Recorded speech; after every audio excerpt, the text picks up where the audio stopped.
Hello friends, आज मैं बताने वाली हूँ कि अगर आप यूपीएससी आईएएस के लिए एफर्मेशंस का यूज़ कर रहे हैं, यानी कि ऐसे वीडियोस या ऐसी प्रैक्टिसेस का यूज़ कर रहे हैं जिससे कि आपकी सबकॉन्शियस प्रोग्रामिंग होती है लेकिन वो आपकी इफ़ेक्टिव नहीं हो रही, उससे आपको रिजल्ट्स नहीं मिल रहे, तो उसके क्या कारण हो सकते हैं। इस वीडियो में मैं बताऊँगी कि कॉमन गलतियां क्या हैं जो लोग एफर्मेशन यूज़ करते समय करते हैं और सही तरीका क्या है एफर्मेशंस को यूज़ करने का। तो वीडियो को अंत तक देखिए, क्योंकि ये वीडियो देखने के बाद आप जो भी एफर्मेशंस यूज़ करते हैं वो आपके लिए 100% से ज़्यादा इफ़ेक्टिव होंगी। तो सबसे पहले मैं बताती हूँ कि कॉमन मिस्टेक्स हम क्या करते हैं एफर्मेशंस यूज़ करते समय।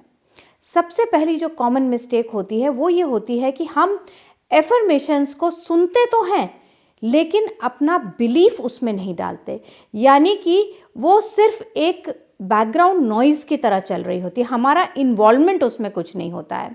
अब आप कहेंगे कि मैंने कई बार कहा है कि आप सोते समय भी उन एफर्मेशंस को यूज़ कर सकते हैं और वो आपके सबकॉन्शियस को प्रोग्राम करती हैं।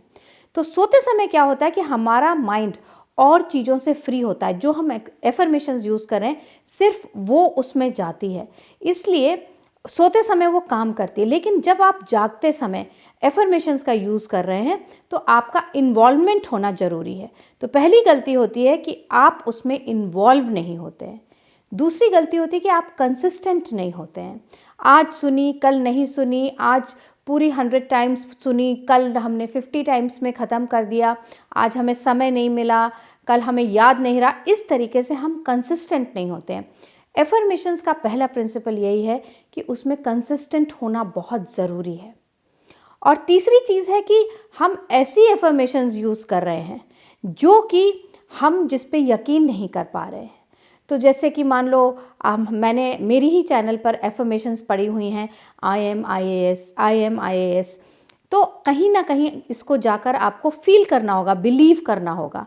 अगर आपका माइंड हर बार एफर्मेशन सुनने पे कहेगा नहीं ये मैं नहीं हूँ, ये मैं नहीं कह रही हूँ, तो आपको फ़ायदा नहीं होगा। अब मैं आती हूँ उन बेस्ट प्रैक्टिसेस पे जिससे कि एफर्मेशंस बहुत ज़्यादा इफ़ेक्टिव और पावरफुल हो जाती हैं। तो पहली चीज़ तो यह है कि एफर्मेशंस में बहुत ज़्यादा रेपिटेशन चाहिए, यानी कि 100 काउंट 200 काउंट इतनी बार आपको सुनना ही चाहिए, क्योंकि जितनी बार रेपिटेशन होगा उतनी ही बार सबकॉन्शियस में एफर्मेशन वाली प्रोग्रामिंग होगी। तो सोते समय सुन रहे हैं, जागते समय सुन रहे हैं, लेकिन रेपिटेशन बहुत ज़रूरी है। अब सेकंड जो इफ़ेक्टिव प्रैक्टिस है वो है रेपिटेशन के साथ इमोशन को जोड़ना, यानी कि जब आप कह रहे हैं कि I am I A S, I can see my self sitting on the I A S chair, तो आपके अंदर वो फीलिंग भी महसूस होनी चाहिए जो आईएएस बनने के बाद आप एंटिसिपेट करते हैं कि आपको होगी। उस तरह से फील करना शुरू करिए। जैसे कि अगर आप माला लेके 108 दाने वाली और एफर्मेशन करें कि आई एम आईएएस, तो हर एफर्मेशन के साथ जैसे ही आपने बोला एक काउंट आई एम आईएएस, तो आंखें बंद करके फील करिए कि यू आर आईएएस। तुम वहाँ बैठे हुए हो चेयर पे, तुम उस बंगले में रह रहे हो, तुम उस कार में जा रहे हो, महसूस करो। इमोशन को एफर्मेशन में डालना बहुत ज़्यादा ज़रूरी है। जब आप रेपिटेशन और इमोशन दोनों डालते हैं तब आपकी सबकॉन्शियस प्रोग्रामिंग कंप्लीट होती है, बिना इमोशन के नहीं होती है।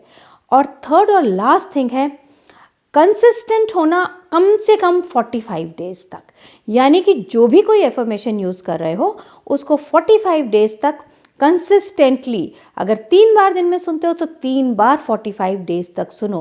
45 दिन का समय आपकी सबकॉन्शियस माइंड को चाहिए होता है एक नया प्रोग्राम बनाने में, उसमें बिलीव करने में। तो जो लोग ये कहते हैं कि आपने 3 दिन लिखा या 3 दिन आपने कर लिया तो हो गया, वो बात सही नहीं है। साइंटिफिकली न्यूरोसाइंस के हिसाब से 45 दिन का समय लगता है एक नई आदत या एक नया बिलीफ अपने माइंड में डालने में। तो आप इन तीनों चीज़ों को फॉलो करो और डेफिनेटली आपकी एफर्मेशंस जो आपको लग रहा है कि आपके लिए इफ़ेक्टिव नहीं हो रही हैं, वो बहुत पावरफुली और मिराकुलसली इफ़ेक्टिव हो जाएंगी। तो आज के लिए इतना ही। एफर्मेशन से रिलेटेड कोई भी क्वेरी है, क्वेश्चन है, तो कमेंट्स में ज़रूर बताइए। तो मैं हूं Anupama Chandra, ex civil servant, और मैं हेल्प करती हूं आपकी कि आप भी यूपीएससी को क्रैक कर पाएं। और एफर्मेशन और माइंडसेट बहुत ज़्यादा इंपॉर्टेंट है, इस बात का हमेशा ध्यान रखिए। बाय बाय, नमस्कार।